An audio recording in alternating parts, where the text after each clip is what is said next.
नमस्कार, मी दिनेश कांजी. आपण बघताय न्यूज डंका. आर्टिफिशियल इंटेलिजन्स आणि सेमीकंडक्टर हे सध्याचे परवलीचे शब्द.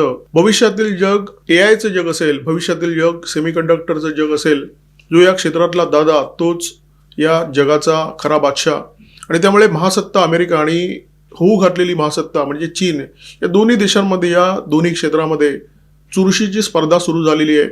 सध्या जगामध्ये तांब्याचा प्रचंड तुटवडा निर्माण झालेला आहे. या स्पर्धेमुळे हा तुटवडा खडखडाटामध्ये रूपांतरित होणार की काय, अशा प्रकारची शंका निर्माण झालेली आहे. जे चांदीच्या आणि सोन्याच्या दराबद्दल होत आहे तेच तांब्याबद्दल होईल की काय, अशा प्रकारची शक्यता तज्ज्ञ व्यक्त करतायत. जगाची मांडणी बदलते आहे. अर्थकारणाचं जे जुनं मॉडेल आहे ते मोडीत निघून एका नव्या रचनेची निर्मिती होते. अर्थात हा स्थित्यंतराचा काळ आहे, अर्थात हा परिवर्तनाचा काळ आहे.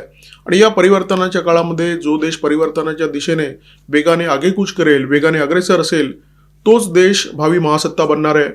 एआय ही नव्या जगाची चावी आहे. त्याच्यामुळे एआयवर प्रभुत्व निर्माण करण्यासाठी महासत्ता अमेरिकेचा प्रचंड मोठा आटापिटा सुरू आहे. अमेरिकेमध्ये जी आयटी क्षेत्रामध्ये जबरदस्त क्रांती झाली, त्या क्रांतीमुळे अमेरिकेच्या अर्थकारणाला मजबूती मिळाली. या क्षेत्रातील अनेक दिग्गज कंपन्या आज अमेरिकेमध्ये कार्यरत असलेल्या आपल्याला दिसतात. याच्यामध्ये मायक्रोसॉफ्ट आहे, याच्यामध्ये ॲमेझॉन आहे, मेटा आहे, एक्स आहे. अशा दिग्गज कंपन्यांनी अमेरिकेच्या अर्थकारणाला आधार दिला, मजबूती दिली. एआय हे त्याचं पुढचं पाऊल आहे. त्यामुळे अमेरिका एआयच्या क्षेत्रामध्ये प्रभुत्व निर्माण करण्यासाठी प्रचंड ताकद लावताना दिसते. कारण अमेरिकेला माहिती आहे, महासत्ता हे जर बिरूद टिकवायचं असेल तर एआयच्या क्षेत्रामध्ये प्रभुत्व निर्माण केल्याशिवाय ते अशक्य आहे. जे अमेरिकेला ठाऊक आहे ते चीनला ठाऊक नसण्याचं काही कारणच नाही आहे. चीनसुद्धा तेवढ्याच ताकदीने या एआयच्या स्पर्धेमध्ये उतरलेला आहे. अमेरिका आणि चीन या दोन देशांमध्ये जे टेरिफ युद्ध रंगलेलं दिसतंय ते वास्तविक टेरिफ युद्ध नाही आहे. ते युद्ध आहे एआय आणि सेमीकंडक्टर या दोन क्षेत्रामध्ये प्रभुत्व निर्माण करण्यासाठी निर्माण झालेलं युद्ध. टेरिफ हा त्याचा मुखवटा आहे. त्यामुळे अमेरिकेने जेव्हा चीनवर टेरिफ लादलं तेव्हा चीनने अमेरिकेचा रेअर अर्थ मिनरलचा पुरवठा रोखला. या रणनीतीला एआयच्या स्पर्धेचाच एक कंगोरा आहे. तुम्हाला जर एआय क्षेत्रामध्ये पुढे जायचं असेल तर तुमच्याकडे भरपूर डेटा हवा. कारण तुमची जी एआय मॉडेल असतात ती या डेटाच्या आधारावरच निर्माण करणं शक्य असतं. तुम्हाला जर तुमचा डेटा साठवायचा असेल तर तुम्हाला डेटा सेंटर लागतं. तुमच्या डेटा सेंटरसाठी तुम्हाला भरपूर वीज लागते, तुम्हाला सेमीकंडक्टर्स लागतात. आणि या दोघांसाठी तुम्हाला लागतं भरपूर तांब्याशिवाय वीज निर्मितीसुद्धा होऊ शकत नाही आणि तांब्याशिवाय सेमीकंडक्टरची निर्मितीसुद्धा होऊ शकत नाही. जगभरातील तांब्याच्या निर्मितीकडे जर एक नजर टाकली तर तुमच्या लक्षात येईल जे काही चित्र आहे ते काही फार समाधानकारक नाही आहे.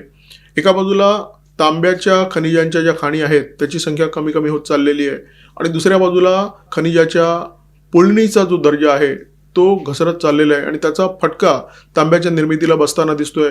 एका बाजूला तांब्याची निर्मिती कमी होते आणि दुसऱ्या बाजूला तांब्याची आवश्यकता प्रचंड वाढलेली आहे. आणि त्याचं सगळ्यात महत्त्वाचं कारण म्हणजे एआय. डेटा सेंटरसाठी प्रचंड वीज लागते आणि ती 24 तास द्यावी लागते. ही वीज लागते नेटवर्क कनेक्टिंगसाठी, ही वीज लागते 24 तास कूलिंगसाठी. म्हणजे डेटा सेंटरमध्ये तुम्हाला 24 तास AC ठेवावा लागतो. तुम्हाला वातावरण जे असतं ते थंडगार ठेवावं लागतं. डेटा सेंटरला किती वीज लागणार याचा एक अंदाज गोल्डमॅन सॅक्स या वित्तीय संस्थेने दिलेला आहे. त्यांनी असं म्हटलं की 2027 पर्यंत डेटा सेंटर जे जगभरामध्ये आहेत त्याच्यासाठी 92 गिगावॅट विजेची आवश्यकता लागेल. आता 1 गिगावॅट म्हणजे 1000 मेगावॅट. आता हे प्रमाण जर तुम्हाला समजून सांगायचं असेल तर मुंबई शहराचं मी तुम्हाला उदाहरण देतो. मुंबई शहरामध्ये उन्हाळ्याच्या काळामध्ये प्रति दिवस साधारण 4 ते 4,500 मेगावॅट विजेची गरज असते. त्याच्यावरून तुम्ही कल्पना करा, मुंबई रोज 4 ते 4.5 गिगावॅट विजेचा वापर करते आणि जगभरामध्ये एआयच्या डेटा सेंटरसाठी 2027 पर्यंत फक्त डेटा सेंटरसाठी 92 गिगावॅट विजेची आवश्यकता लागणार आहे. हे जे तांबा आहे ते तुम्हाला सोलर पॅनलसाठी लागणार आहे, तुम्हाला EV साठी लागणार आहे. म्हणजे डेटा सेंटरसाठी तर लागणारच लागणार आहे. परंतु अन्य अशा गोष्टी आहेत ज्याला तुम्ही नव्या अर्थकारणाच्या खाणाखुणा म्हणू शकता. अशा प्रत्येक गोष्टीसाठी तुम्हाला तांबा लागणार आहे. आणि ही जर वाढती गरज लक्षात घेतली तर भारताला 2025 ते 2028 या काळामध्ये दरवर्षी जी तांब्याची गरज आहे ती 17% वाढत जाणार आहे. आणि याचा परिणाम तांब्याच्या किमतीवर होताना दिसतोय. आपल्यासारख्या सर्वसामान्य लोकांचं जे लक्ष असतं ते सोनं आणि चांदी या दराकडे असतं. तांबं आपल्या दृष्टीने तसं दुर्लक्षित. तांब्याचा आणि आपला संबंध कधी येतो, फक्त घरात अडगळीत पडलेलं जे काही तांबा आहे ते भंगारात विकण्यापुरता. परंतु सोनं आणि चांदी या धातूच्या दरामध्ये जी लकाकी आलेली आहे त्या तुलनेमध्ये तांब्याची लकाकी दुर्लक्षित करण्यासारखी नाही आहे. 2023 ते 2025 या काळामध्ये तांब्याच्या दरामध्ये प्रचंड वाढ झालेली आहे. मी तुम्हाला आकडेवारीसह हे स्पष्ट करतो. लंडन मेटल एक्सचेंजवर 2023च्या जानेवारी महिन्यामध्ये तांब्याचे दर प्रति मेट्रिक टन होते $8,351. 2024च्या मे महिन्यामध्ये म्हणजे अवघ्या दीड वर्षामध्ये हे दर झाले $11,104. म्हणजे ही जी दरवाढ आहे ती दीड वर्षात साधारण 30% झालेली दरवाढ आहे. 2024च्या तुलनेमध्ये 2025मध्ये तांब्याचे भाव काही प्रमाणात कमी झाले. त्याचं कारण म्हणजे ज्या लोकांनी तांब्यामध्ये मोठ्या प्रमाणामध्ये गुंतवणूक केली होती त्यांनी त्याला थोडासा माल विकला आणि नफा आपल्या घरी आणला. परंतु अनेक वित्त संस्थांनी ज्याच्यामध्ये बँक ऑफ अमेरिका सुद्धा सामील आहे असा दावा केला की भविष्यामध्ये सुद्धा तांब्याच्या दराची ही जी आगेकूच आहे ती जारी राहणार आहे. त्याचं कारण जगभरामध्ये मागणी वाढते, त्या तुलनेमध्ये पुरवठा नाही आहे. जर तुम्हाला तांब्याच्या नव्या खाणी शोधायच्या आहेत आणि त्याच्यामध्ये उत्पादन सुरू करायचं आहे तर ते चट मंगनी पट ब्या असा मामला नाही आहे. बिळखाऊ काम आहे, खर्चिक काम आहे. म्हणजे एक नवी खाण शोधून त्याच्यात उत्पादन सुरू करायला तुम्हाला किमान 15 वर्ष लागतात. जर खाण मोठी असेल तर तुम्हाला 20 वर्षसुद्धा लागू शकतात. याचा अर्थ तांब्याचा जो पुरवठा आहे तो तात्काळ वाढण्याची शक्यता खूपच कमी आहे आणि त्याच्यामुळे ही भाववाढ येत्या काही वर्षामध्ये जारी राहणार आहे. जगात तांब्याच्या खाणी असलेल्या देशांची संख्या फार नाही आहे. चीन आणि अमेरिकेमध्ये सुद्धा आहेत, परंतु तांब्याच्या सगळ्यात मोठ्या खाणी ज्या आहेत त्या चिली आणि पेरू या छोट्या छोट्या देशांमध्ये आहेत, जे देश दक्षिण अमेरिकेमध्ये आहेत. या देशातल्या काही खाणी बंद झालेल्या आहेत आणि इथे खाणकाम करणं पूर्वीच्या तुलनेने कठीण झालेलं आहे. कारण सरकारने अधिक कठोर कायदे केलेले आहेत. कारण पर्यावरणाशी संबंधित जे नियम आहेत ते सरकारने सक्त केलेले आहेत. कामगार सुरक्षा संबंधी जे नियम आहेत ते सुद्धा कठोर करण्यात आलेले आहेत. त्याच्यामुळे खाणकाम हे जिकरीचं झालेलं आहे आणि त्याचा परिणाम तांब्याच्या उत्पादनावर होताना दिसतोय. जगभरातील देश डेटा सेंटरची निर्मिती करतायत आणि या डेटा सेंटरसाठी मोठ्या प्रमाणामध्ये तुम्हाला तांब्याची गरज लागते. मायक्रोसॉफ्टचं शिकागोमध्ये एक डेटा सेंटर आहे. ते डेटा सेंटर निर्माण करताना 1 मेगावॅटसाठी साधारण 27 टन तांबं लागलेलं आहे. ही आकडेवारी अनेक वर्तमानपत्रामध्ये सुद्धा प्रसिद्ध झालेली आहे. त्याच्यामुळे डेटा सेंटरच्या निर्मितीसाठी किती तांबं लागत असेल त्याची तुम्ही कल्पना करू शकता. आता गुगल आंध्र प्रदेशमध्ये एका डेटा सेंटरची निर्मिती करणार आहे. रिलायन्स समूह जामनगरमध्ये 3 गिगावॅट क्षमतेचं डेटा सेंटर निर्माण करणार आहे. म्हणजे रिलायन्सच्या एकट्या डेटा सेंटरसाठी जे तांबं लागणार आहे ते साधारण 81,000 मेट्रिक टन इतकं प्रचंड असेल. म्हणजे येत्या काळामध्ये भारतामध्ये तांब्याची खपत किती प्रचंड असेल, तांब्याची मागणी किती प्रचंड असेल ह्याची ही साधारणशी झलक आहे. मी बाकी सोलार पॅनलसाठी किती तांबा लागणार किंवा EVसाठी किती तांबा लागणार त्याची इथे मोजदादच केलेली नाही आहे.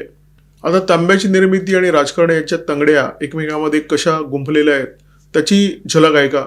भारत, चीन आणि अमेरिका हे तिन्ही देश आहेत. या तिन्ही देशामध्ये तांब्याची निर्मिती होते. भारतामध्ये साधारण 2024मध्ये 5,10,000 टन तांब्याची निर्मिती झाली, परंतु भारताच्या गरजेच्या तुलनेमध्ये ही फक्त 10% आहे. आपण आपली 90% जी गरज आहे ती आयात करून भागवतो. अमेरिकेने 8,90,000 टन तांब्याची निर्मिती 2024मध्ये केली. अमेरिका सुद्धा आपल्या गरजेच्या 45% तांबं बाहेरून मागवतो. त्याच्या तुलनेमध्ये चीनची परिस्थिती बघा. चीनने 2024मध्ये 1,20,00,000 टन तांब्याची निर्मिती केली. जगभरामध्ये जे तांबं उत्पादन केलं जातं म्हणजे रिफायनरीमध्ये शुद्ध तांबं त्यापैकी 44% तांबं चीन निर्माण करतो. म्हणजे तांब्याच्या निर्मितीच्या प्रक्रियेमध्ये सुद्धा चीनने जगाच्या दोऱ्या आपल्या हातात ठेवलेल्या आहेत. चीन हा असा देश आहे ज्या देशामध्ये तांब्याच्या खाणी आहेत, परंतु चीन जगभरामधून तांब्याची पुळण आपल्या देशात मागवतो आणि तांब्याची मोठ्या प्रमाणात निर्मिती करतो. जगभरामध्ये तांब्याची निर्यात करणाऱ्या देशांमध्ये चीन नंबर 1 आहे. 2024मध्ये चीनमध्ये 1,20,00,000 टन तांब्याची निर्मिती झाली हे मी तुम्हाला सांगितलं. मी तुम्हाला हेही सांगितलं की जगभरामध्ये जे तांबं निर्माण होतं त्यापैकी 44% तांबं एकटा चीन निर्माण करतो. तिसरा आकडा तेवढाच जबरदस्त आहे.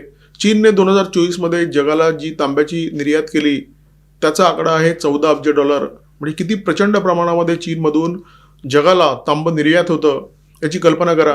आणि उद्या जर रेअर अर्थ मिनरलवर चीनने जसं नियंत्रण आणलेलं आहे तशा प्रकारचं नियंत्रण जर चीनने तांब्यावर आणलं तर जगभरामध्ये काय हाहाकार निर्माण होईल याची आपण कल्पना करा. कारण वीज निर्मितीसाठी तांबं हे अत्यावश्यक आहे. AI वगैरे विसरून जा. जगभराच्या वीज निर्मितीमध्ये सुद्धा समस्या निर्माण होईल जर चीनने हे पाऊल उचललं तर. भविष्यात तांब्याच्या निर्मितीचं प्रमाण कमी होणार आहे आणि जगभरामध्ये जो तांब्याचा तुटवडा आहे तो वाढणार आहे. तांब्याच्या किमती वाढणार आहेत आणि अशा परिस्थितीमध्ये चीनने रेअर अर्थ या प्रकरणामध्ये जे काही केलं तेच तो तांब्याच्या बाबतीत सुद्धा करणार आणि 100% करणार. कारण या अस्त्राचा वापर करून चीनने एकदा महासत्ता अमेरिकेला नाक रगडायला लावलेलं आहे.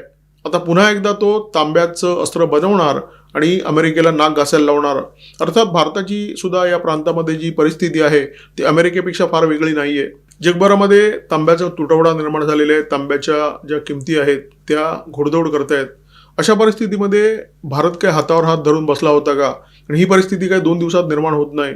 भारत सरकार झोपा काढत होता का? असा प्रश्न कदाचित तुमच्या मनामध्ये निर्माण होऊ शकेल. परंतु परिस्थिती तशी नाहीये.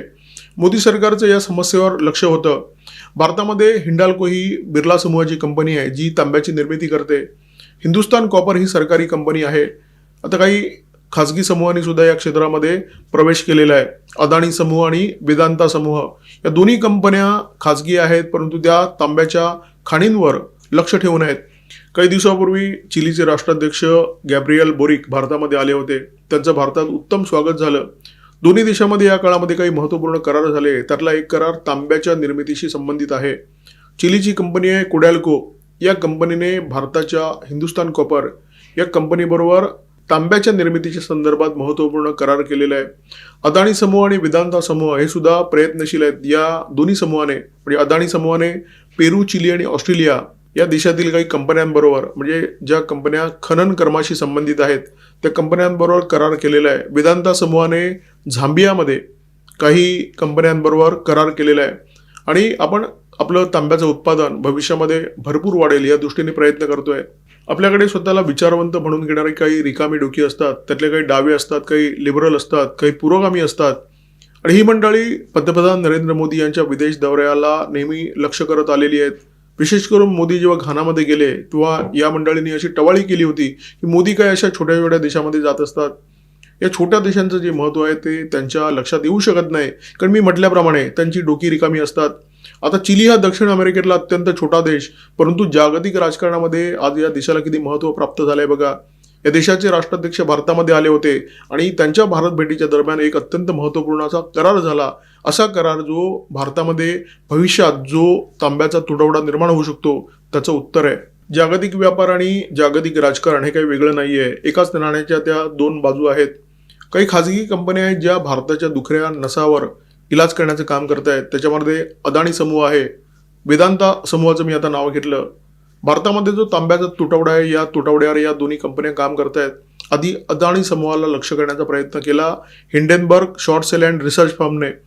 आता ते प्रकरण शांत होतंय न होतंय तोच काही काळापूर्वी वेदांता समूह जो आहे त्या वेदांता समूहाकडे सुद्धा अशाच एका शॉर्ट सेल अँड रिसर्च फर्मची वक्रदृष्टी वळली. त्याचं नाव व्हॉइसरॉय रिसर्च आणि योगायोगाने हिंडनबर्ग असो किंवा व्हॉइसरॉय रिसर्च असो या दोन्ही कंपन्या अमेरिकी आहेत.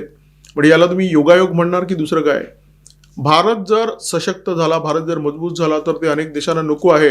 मग भारताला मजबूती देणाऱ्या ज्या कंपन्या आहेत त्यांना टार्गेट करण्याचा प्रयत्न केला जातोय. त्यांना वेगवेगळ्या जाळ्यामध्ये अडकवण्याचा प्रयत्न केला जातोय.